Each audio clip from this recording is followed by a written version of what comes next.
Hello dear students, welcome to my English class. আজকে আমি class 9-এর lesson 6-এর exercise 1 থেকে তোমাদের করাবো। এর আগে আমি এই লেসনের বেঙ্গলি মিনিংটা পড়িয়েছি।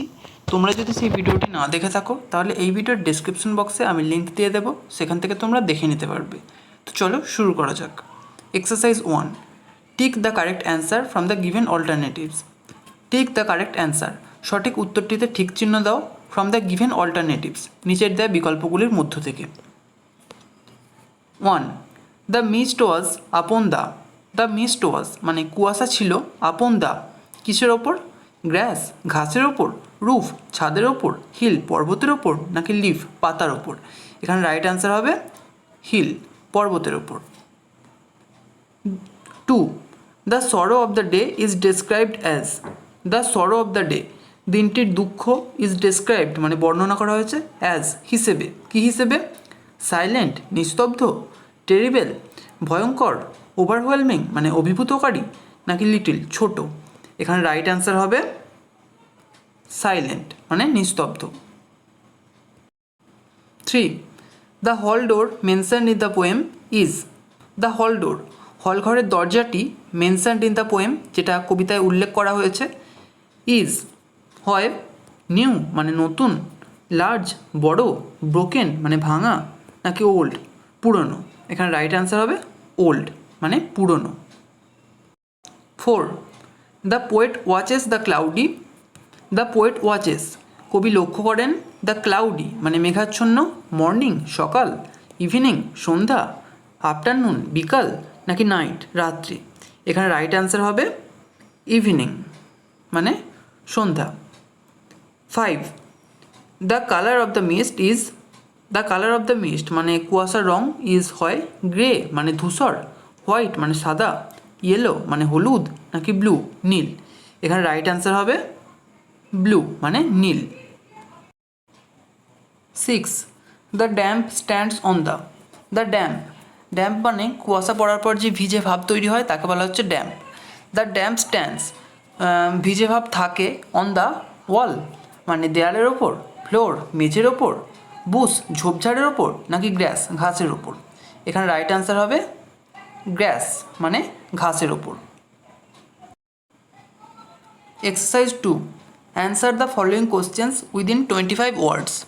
অ্যান্সার দ্য ফলোয়িং কোশ্চেন্স, নিচের প্রশ্নগুলির উত্তর দাও উইদিন 25 ওয়ার্ডস 25টা শব্দের মধ্যে।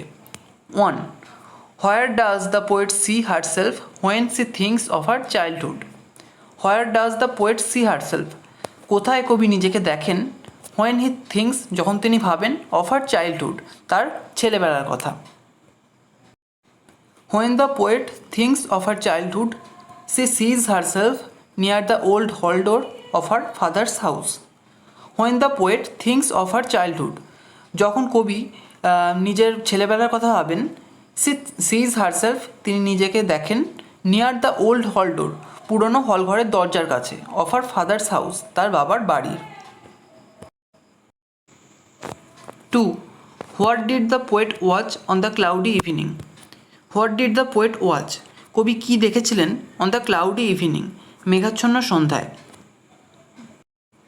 On the cloudy evening the poet watched the blue mists covering the horizon chain. On the cloudy evening মেঘাচ্ছন্ন সন্ধ্যায় দ্য পোয়েট ওয়াচড কবি দেখেছিলেন, দ্য ব্লু মিস্টস নীল কুয়াশাকে, কভারিং দ্য হরাইজন চেন যেটা দিগন্ত রেখাকে আবৃত করছিল। Exercise 3, identify the following sentences as simple, compound and complex. Identify the following sentences, নিচের বাক্যগুলিকে শনাক্ত করো, অ্যাজ সিম্পল সরল বাক্য হিসেবে, কম্পাউন্ড যৌগিক বাক্য হিসেবে, অ্যান্ড কমপ্লেক্স এবং জটিল বাক্য হিসেবে। তো আগে জানতে হবে আমাদের যে সিম্পল, কমপ্লেক্স আর কম্পাউন্ড সেন্টেন্স কী, তবেই আমরা এগুলোকে শনাক্ত করতে পারবো। তো প্রথমে আসি সিম্পল সেন্টেন্সে। যে বাক্যে একটি সাবজেক্ট এবং একটি ফাইনাইট ভার্ব থাকে সেটাকেই বলা হয় সিম্পল সেন্টেন্স। কম্পাউন্ড কি? যে বাক্যে দুই বা ততোধিক প্রিন্সিপাল ক্লজ থাকে এবং সেগুলি অ্যান্ড, বাট ইত্যাদি বিভিন্ন কনজাংশন দ্বারা যুক্ত থাকে সেটাকে বলা হয় কম্পাউন্ড সেন্টেন্স। আর কমপ্লেক্স সেন্টেন্স কি? যে বাক্যে একটি প্রিন্সিপাল ক্লজ থাকে এবং এক বা একাধিক সাবঅর্ডিনেট ক্লজ থাকে তাকে বলা হয় কমপ্লেক্স সেন্টেন্স। তো দেখি কোনটার সঙ্গে কোনটা মেলে। তো তো 1 নম্বর বাক্যে দেখো, he is too short to climb the wall. He is too short, সে এতটাই শর্ট মানে বেঁটে, টু ক্লাইম্ব দ্য ওয়াল, দেয়ালে চড়ার পক্ষে। তো এখানে মানেটা যদি আরেকটু সহজ করে বলি, সে এতটাই বেঁটে যে সে দেয়ালে চড়তে পারে না। তো এই বাক্যে দেখো, সাবজেক্ট হলো হি, আর এখানে ইজ হলো ফাইনাইট ভার্ব। তাহলে এখানে একটা সাবজেক্ট আর একটা ফাইনাইট ভার্ব আছে, আর সিম্পল সেন্টেন্সে একটা সাবজেক্ট আর একটা ফাইনাইট ভার্ব থাকে, তাহলে এটা হলো simple sentence. 2, the sky was blue and the sun shone bright. The sky was blue, আকাশ ছিল নীল, and the sun shone bright, এবং সূর্য উজ্জ্বলভাবে কিরণ দিচ্ছিল। তো এই বাক্যে দেখো, দ্য স্কাই ওয়াজ ব্লু এটা একটা clause, are the sun shone bright এটা একটা ক্লজ, আর এই দুটোই হলো প্রিন্সিপাল ক্লজ। আর এই দুটো ক্লজ দেখো অ্যান্ড কনজাংশন দ্বারা যুক্ত আছে। তাহলে যে বাক্যে 2 বা ততোধিক প্রিন্সিপাল ক্লজ থাকে এবং সেগুলো কোনো কনজাংশন দ্বারা যুক্ত থাকে, সেটাকে বলা হয় কম্পাউন্ড সেন্টেন্স। তাহলে এটা হলো compound sentence. 3, the old man who lived in a village believed that the earth was flat. The old man, বৃদ্ধ মানুষটি, হু লিভড ইন এ ভিলেজ, যে গ্রামে বাস করতো, বিলিভড, বিশ্বাস করতো, that the earth was flat, যে পৃথিবী ছিল চ্যাপ্টা। তো এখানে দেখো, দ্য ওল্ড ম্যান বিলিভড এটা একটা clause, who lived in a village এটা একটা ক্লজ, আর that the earth was flat এটা একটা ক্লজ। তো এখানে দেখো মোট 3টে ক্লজ আছে, তার মধ্যে দ্য ওল্ড ম্যান বিলিভড এটা হলো principal clause, who lived in a village এটা সাবঅর্ডিনেট ক্লজ, আর that the earth was flat এটাও সাবঅর্ডিনেট ক্লজ। তাহলে যে বাক্যে একটি প্রিন্সিপাল ক্লজ এবং এক বা একাধিক সাবঅর্ডিনেট ক্লজ থাকে, তাকে কি বলা হয়? তাকে কমপ্লেক্স সেন্টেন্স বলা হয়। তাহলে এটা হলো complex sentence. 4, living A job midway is not a good practice. Living A job midway মানে মাঝপথে একটা কাজ ছেড়ে দেওয়া, is not a good practice ভালো অভ্যাস নয়। এই বাক্যে দেখো, লিভিং এ জব মিডওয়ে এই পুরোটা হলো সাবজেক্ট, আর এখানে ইজ হলো ফাইনাইট ভার্ব। তাহলে একটা সাবজেক্ট আর একটা ফাইনাইট ভার্ব, এটা হয়ে গেল তাহলে simple sentence. 5, last week I met a friend who gave me a bag which is brown in colour. এই বাক্যে দেখো, last week I met a friend, আগে মানেটা বলে দিই।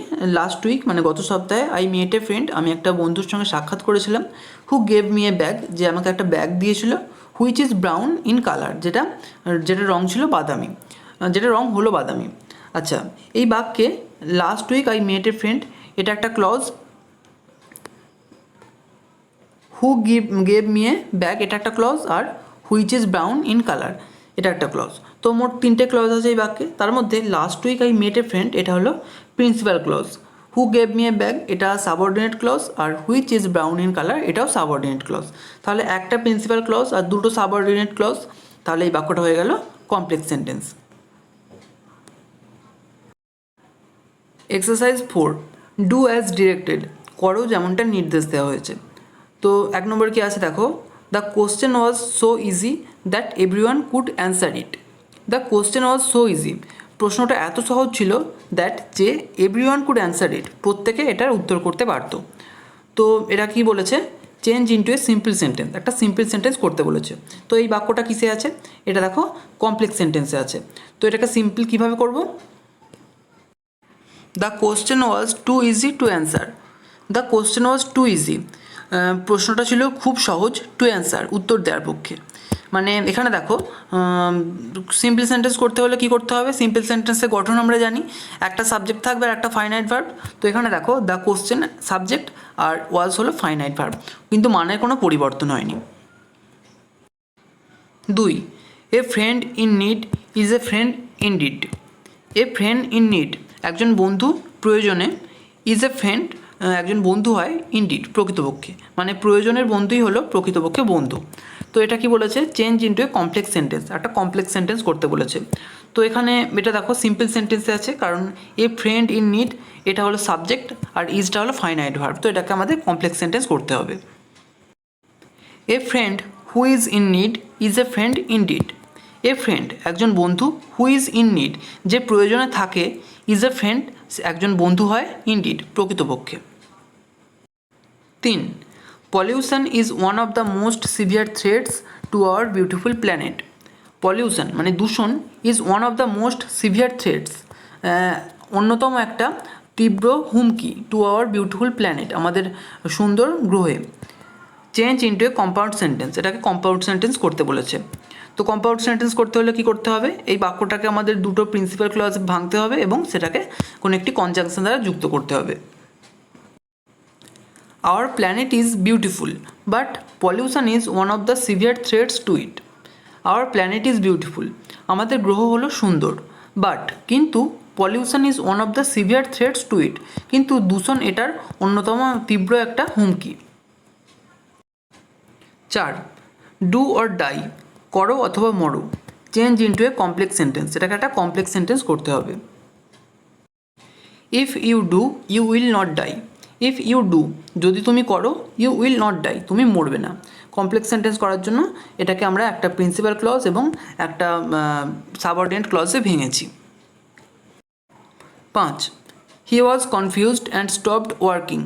হি ওয়াজ কনফিউজড, সে হতভম্ব ছিল বা দ্বিধাগ্রস্ত ছিল, অ্যান্ড স্টপড ওয়ার্কিং, এবং কাজ থামিয়ে দিয়েছিল। চেঞ্জ ইন্টু এই সিম্পল সেন্টেন্স, একটা সিম্পল সেন্টেন্সে করতে হবে। Being confused he stopped working.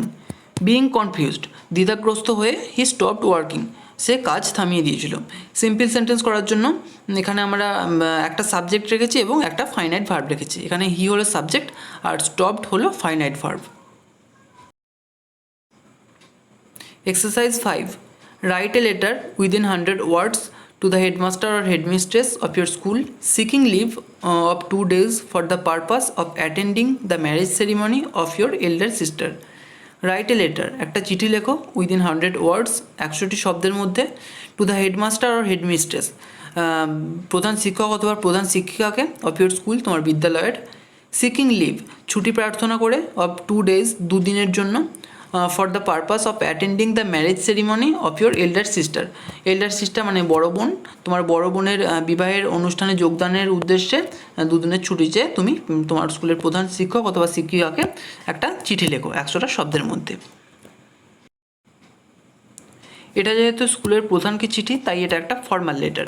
তো এটা এইভাবে লিখতে হয়, দেখো প্রথমে টু দিয়ে যাকে লেখা হচ্ছে তাকে উদ্দেশ্য করে, দ্য হেডমাস্টার, তারপর ABC হাই স্কুল, এখানে তোমাদের নিজেদের স্কুলের নাম লিখবে, তারপর আমতা হাওড়া, এখানে আমি একটা ঠিকানা দিয়েছি, তোমরা তোমাদের স্কুলের ঠিকানা দেবে।